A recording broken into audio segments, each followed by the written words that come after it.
პირდაპირ მოსკოვიდან. ოკუპირებულ სოხუმში სანქცირებული ავიალაინერი ჩაფრინდა. ვნუკოვოდან ბაბუშერამდე.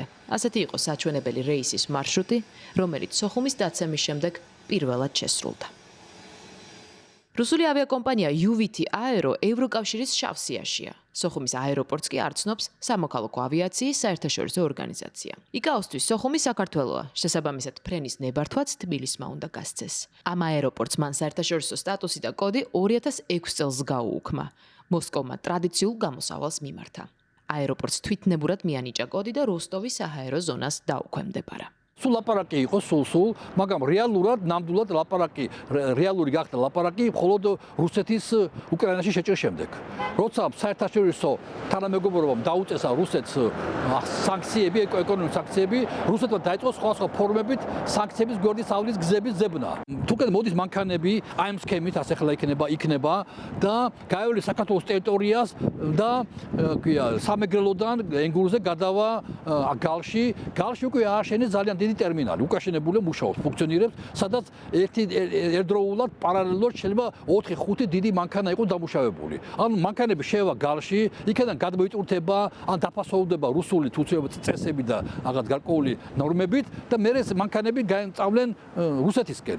ნაწილი, რომელიც უფრო სწრაფად უნდა მიუძრაოს ალბათ, დარჩება აეროპორტში და თვითმფრინავებით მოხდება ამ პროდუქტების გადაზიდვა რუსეთის შორეულ მხარეებში. თუ დადგება დრო რომ რუსეთს მოეხსნება ეკონომიკური სანქციები, ჩვენ ნახავთ რომ ამ აეროპორტი დაკარგავს თავის ფუნქციას, იმიტომ რომ აღარ იქნება აუცილებელი ასეთი გვერდის მოვლები და რაღაც გზელი შემოვლითი გზებით მოხდეს ტურთების გადატანა. დღესდღეობით მისი მთავარი ფუნქცია იქნება, რათა სანქციების გვერდისავლით თვითმფრინავის გამოყენებითაც, ის როგორც რკინიგზაც არის აფხაზეთის ტერიტორიაზე, მანქანებით ხდებოდეს რეგულარულად საქართველოს გამოყენებით ამ აკრძალული ტურთების შეტანა რუსეთის ტერიტორიაზე. არაღიარებულ რეგიონში განხორციელებულ არაღიარებულ ფრენას თბილისში უხმაუროდ შეხვდნენ. უკანონო ფრენაზე საჯარო განცხადება არ გაუკეთებია არავის ქართული ოცნების აღმასრულებელი შტოდან. ევრონიუს ჯორჯიას საბოლოოდ პასუხი სამოქალაქო ავიაციის სააგენტომ გასცა, რომელიც ეკონომიკის სამინისტროს დაქვემდებარებაშია. წერილობით პასუხში ვკითხულობთ. სოხუმის აეროპორტში ვერც ერთი ავიაკომპანია ლეგიტიმურად საერთაშორისო საჰაერო მიმოსვლას ვერ განახორციელებს, სანამ ამის შესახებ სამოქალაქო ავიაციის საერთაშორისო ნორმების შესაბამისად გადაწყვეტილებას არ მიიღებს საქართველო და ფრენების უსაფრთხოებაზე ზედამხედველობა არ იქნება უზრუნველყოფილი ქართული მხარის მიერ. იმ შემთხვევაში, თუ რომელიმე ავიაკომპანია სოხუმის მიმართულებით ფრენებს დაიწყებს, ის დაარღვევს როგორც სამოქალაქო ავიაციის საერთაშორისო ნორმებს, ისე ოკუპირებული ტერიტორიების შესახებ საქართველოს კანონს. საქართველოს სამოქალაქო ავიაციის სააგენტო მუდმივად და თანამიმდევრულად უზრუნველყოფს კოორდინაციას იკაოსთან სოხუმის ეგრეთ წოდებული აეროპორტიდან საერთაშორისო ფრენების დაუშვებლობის შესახებ. რათა საქართველოს ოკუპირებულ ტერიტორიაზე მდებარე აეროპორტიდან საერთაშორისო ფრენების დაუშვებლობა მუდმივად იდგეს დღის წესრიგში. აღნიშნულ საკითხში საქართველოს აქვს მყარი და უპირობო მხარდაჭერა სამოქალაქო ავიაციის საერთაშორისო ორგანიზაციის მხრიდან. ბაბუშერას აეროპორტს, რომლის გახსნაც საოკუპაციო რეჟიმმა ნაადრევად იზეიმა, მძიმე წარსული აქვს. ბოლო თვითმფრინავი იქედან 1993 წელს აფრინდა. სოხუმის დაცემამდე რამდენიმე დღით ადრე. მაშინ ალყაში მოქცეული ქალაქის ცაზე სამოქალაქო თვითმფრინავი რუსული სითბური რაკეტებით ჩამოაგდეს. ამან 127 ადამიანის სიცოცხლე იმსხვერპლა. იყო ფრენა 2008-შიც. რუსეთ-საქართველოს მორიგი ომის დროს. მაშინ ბაბუშერას აეროპორტში რუსული სამხედრო სატრანსპორტო თვითმფრინავი დაჯდა.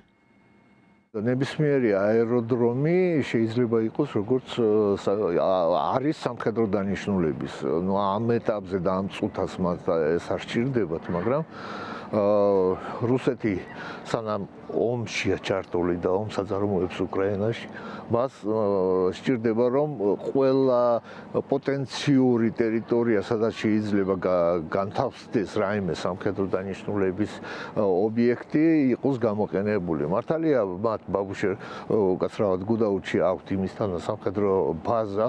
არ ამგონია სოხუმის სამგზავრო აეროპორტი იყოს გამოყენებული ამ დანიშნულებით.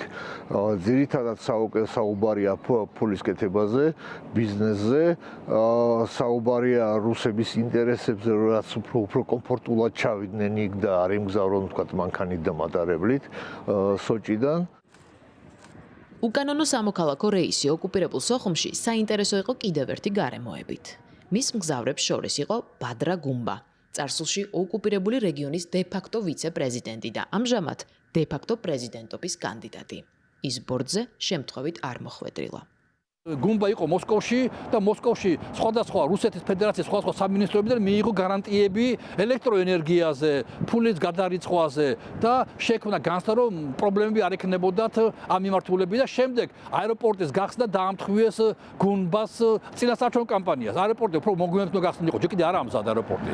მაგრამ ასაფრენი ბილიკი და დასაჯდომი ბილიკი მზად არის, ამიტომ პირველი რეისი განახორციელა რუსეთის ერთ-ერთმა კომპანიამ და გუმბა იჯდა ამ თვითმფრინავში და ამით აჩვენეს საზეიმო დაჯდეს თვითმფრინავი და ფეიერვერკები და რაღაც საზეიმო განწყობები და მან მიიღო მონაწილეობა აეროპორტის გახსნაში. ანუ ამ ფორმებით რუსეთი ატყობინებს აფხაზ ამორჩეველს, რომ აი ჩვენი კანდიდატი გუმბაა. თუმცა შეიძლება წავგებიანი იყოს. საერთოდ არ არის დასრულებული არც ერთი შენობა აეროპორტის ტერიტორიაზე, რომელიც უნდა მოემსახუროს მგზავრებს.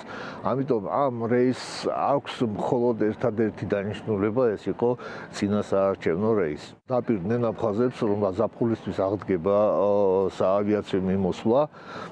დაახლოებით 3 ავიაკომპანიაზეა საუბარი.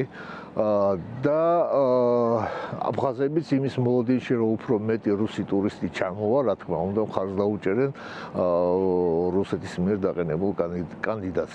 ოკუპირებულ აფხაზეთში ეგრეთ წოდებული არჩევნები 15 თებერვალსაა დანიშნული. მას საერთაშორისო სამართალი არ ცნობს, რადგან ნიკარაგუას, ნაურუს, ვენესუელასა და სირიის გარდა მსოფლიოს დანარჩენი ქვეყნებისთვის აფხაზეთი რუსეთის მიერ ოკუპირებული საქართველოს რეგიონია და მასში ჩატარებულ არჩევნებსა თუ ფრენებს საერთაშორისო ლეგიტიმაცია საფუძველშივე არ აქვს.